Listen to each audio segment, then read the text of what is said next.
मूल प्रकृति आद्य शक्ति की 10 महाविद्याओं की श्रेणी में देवी त्रिपुर भैरवी छठी महाविद्या कहलाती हैं। शब्द त्रिपुर का अर्थ होता है त्रिलोक अर्थात स्वर्ग, पृथ्वी तथा पाताल, और शब्द भैरवी का अर्थ होता है भय का विनाश। इसलिए देवी त्रिपुर भैरवी त्रिलोक में भय और पाप के विनाश हेतु स्थापित है। शब्द भैरवी 3 अक्षरों से मिलकर बना है। पहला भय या भरणा यानी रक्षण, दूसरा र या रमणा अर्थात रचना, तीसरा वी या वमना अर्थात मुक्ति। तीनों लोकों के अंतर्गत विध्वंस की जो शक्ति है वह भैरवी है। देवी त्रिपुर भैरवी विनाश, विध्वंस और मृत्यु के स्वामी महेश्वर के त्रिपुरारी रूप की शक्ति है। विनाशक प्रकृति से युक्त देवी पूर्ण ज्ञानमयी है। विध्वंस काल उपस्थित होने पर तमस्गुण प्रदात्री देवी अपने भयंकर उग्र रूप में महेश्वर संग उपस्थित रहती हैं। इनकी उपासना से सभी बंधन दूर हो जाते हैं। ये उपासना भवबंधन मोचन कहलाती है। श्री दुर्गा सप्तशती के अनुसार त्रिपुर भैरवी के उग्र स्वरूप की कांति हजारों उगते हुए सूर्य के समान है। दिगंबरा देवी श्यामल वर्ण की हैं, 3 खुले हुए नेत्रों से युक्त हैं और मस्तक पर अर्धचंद्र धारण करती हैं। रुद्राक्ष, सर्पों और नरमुंड की माला धारण किए हुए हैं। इनके लंबे काले घनघोर बाल हैं। 4 भुजाओं से युक्त देवी अपनी दाहिनी भुजा में खड्ग और नरमुंड से निर्मित खप्पर धारण करती हैं और बाईं भुजा में अभय तथा वर मुद्रा प्रदर्शित करती हैं। देवी का मुखमंडल अत्यधिक डरावना है। देवी का प्राकट्य मृत देह से है और इन्हीं की शक्ति मृत देह को पंचतत्व में भी विलीन करती है। इसलिए ये दाह संस्कार की अग्नि है। सौम्य रूप में त्रिपुर भैरवी लाल वस्त्र और गले में मुंडमाला धारण किए हैं। समस्त देह पर रक्त चंदन का लेपन है। अपनी दाईं भुजा में जप माला और पुस्तक धारण करती हैं। बाईं भुजा से वर और अभय मुद्रा प्रदर्शित करती हैं और कमल के आसन पर विराजमान हैं। इन्होंने ही 18 भुजायुक्त दुर्गा रूप में उत्तम मधु का पान कर महिषासुर नामक दैत्य का वध किया था। नारद पांचरात्र के अनुसार एक समय में महाकाली के मन में पुनः गौरवर्ण प्राप्त करने का विचार आया, जिस पर देवी अंतर्ध्यान हो गई। महादेव जब देवी काली को अपने समक्ष नहीं पाते तो व्याकुल होकर देवर्षि नारद से देवी के विषय में पूछते हैं। तब नारद जी ने उन्हें देवी का बोध करवाकर उनके प्राकट्य को सुमेरु के उत्तर में होना बताया। तब महादेव जी की आज्ञा अनुसार नारद जी देवी को खोजने के लिए निकले। नारद जी सुमेरु के उत्तर में पहुंचकर देवी से महादेव के साथ विवाह करने का प्रस्ताव रखते हैं। इस प्रस्ताव पर देवी क्रुद्ध होकर देह से षोडशी विग्रह प्रकट करती हैं। इसलिए महाकाली के छाया विग्रह से ही त्रिपुर भैरवी का प्राकट्य होता है। शास्त्र रुद्रामल तंत्र के अनुसार सभी 10 महाविद्या शिव जी की शक्तियां हैं और देवी भागवत के अनुसार छठी महाविद्या त्रिपुर भैरवी ही महाकाली की उग्र रूप है। इनके कई भेद इस प्रकार हैं। त्रिपुर भैरवी चैतन्य सिद्ध, भुवनेश्वर, संपदाप्रद, कमलेश्वरी, कौलेश्वर, कामेश्वरी, नित्या, रुद्र, भद्र, षटकुटा आदि त्रिपुर भैरवी अर्थ अन्वय की देवी हैं। महाविद्या त्रिपुर भैरवी की पूजा करने के लिए घर की दक्षिण दिशा में लाल वस्त्र बिछाकर उसके ऊपर उड़द की ढेरी और फिर तांबे का कलश रखें। कलश में जल, दूध, काले तिल, सिक्का डालें। कलश के मुख पर आम या अशोक के पत्ते रखकर उस पर नारियल रखकर त्रिपुर भैरवी कलश स्थापित करें। चमेली के तेल का दीप जलाएं, गूगल से धूप करें, माँ को सिंदूर का तिलक लगाएं, लाल पुष्प अर्पित करें। इसके बाद आप मौसमी फलों का या मिठाई का या हलवे का भोग माँ को अर्पित कर सकते हैं। साथ में कुछ दक्षिणा जरूर चढ़ाएं। लाल चंदन की माला से एक विशेष मंत्र का यथासंभव जाप करें। जाप पूरा होने के बाद उस भोग को गौमाता को खिला देना चाहिए। मंत्र है ओम ऐं ह्रीं श्रीं त्रिपुर भैरव्ये नमः।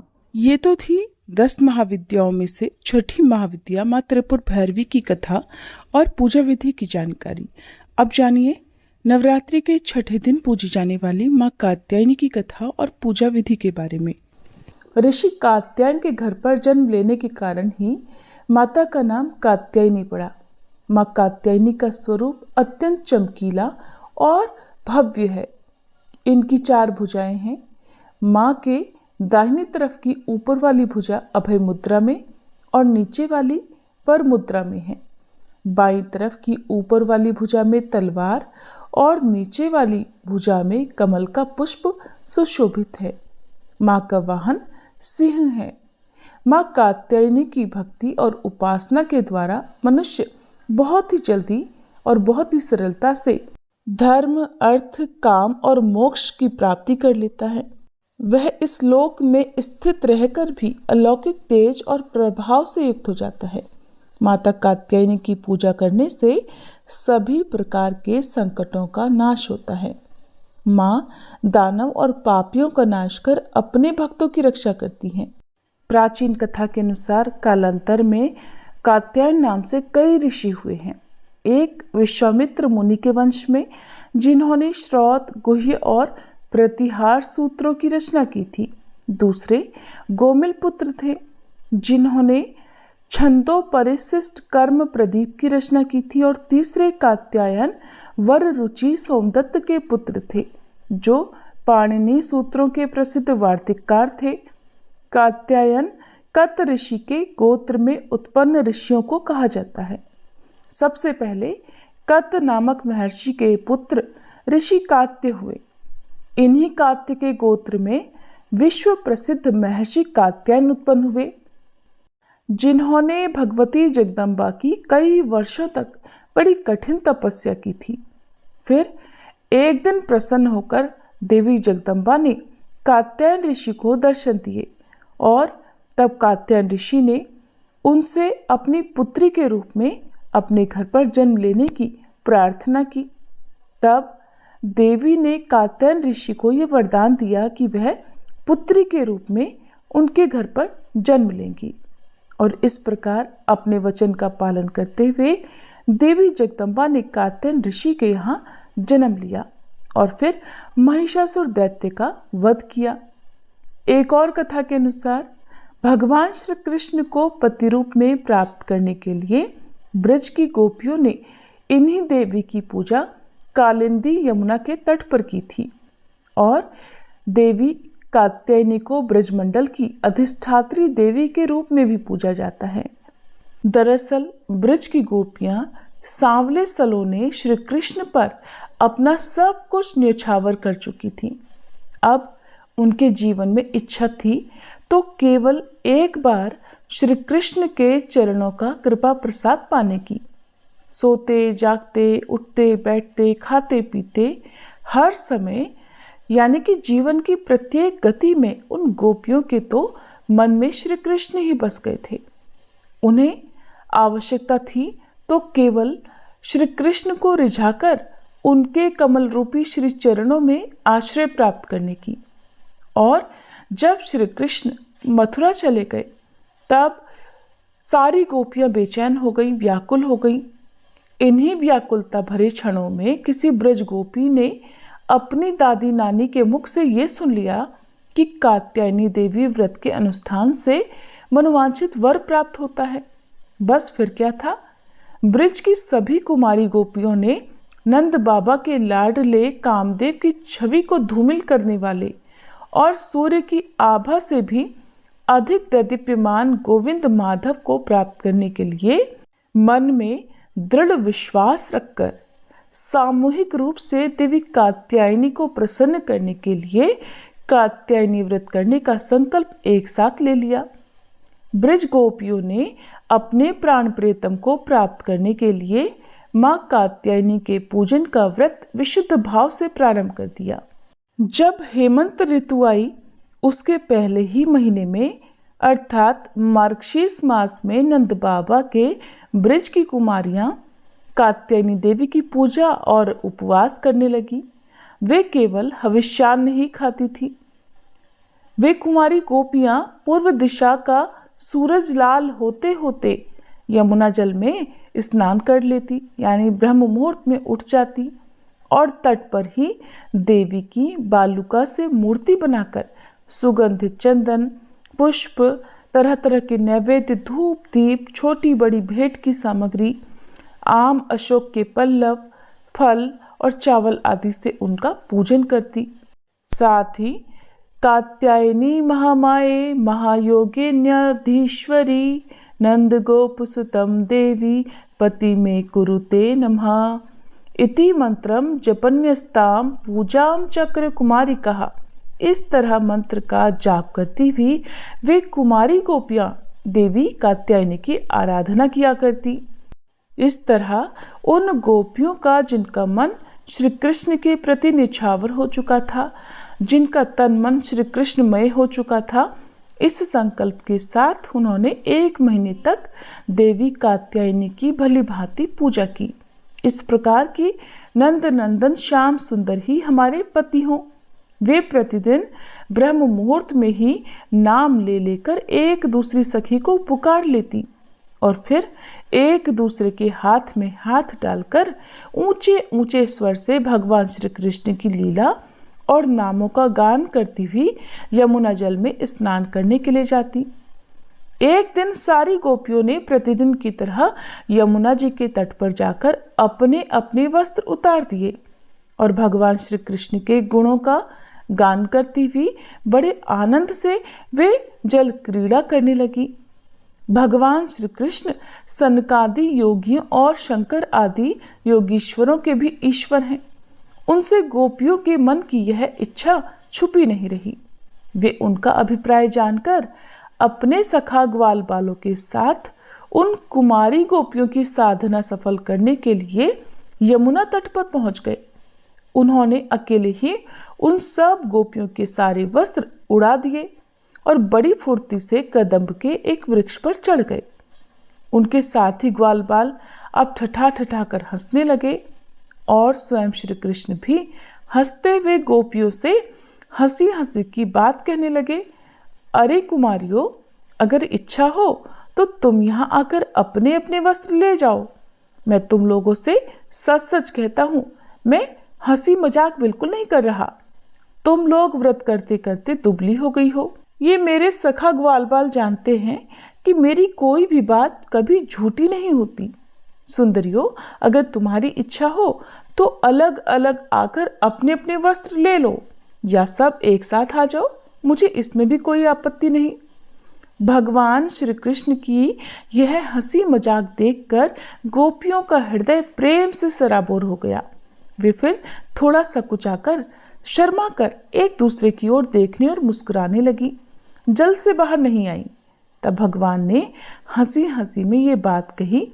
तब उनके विनोद से कुमारियों का चित्त उनकी ओर और भी खिंच गया।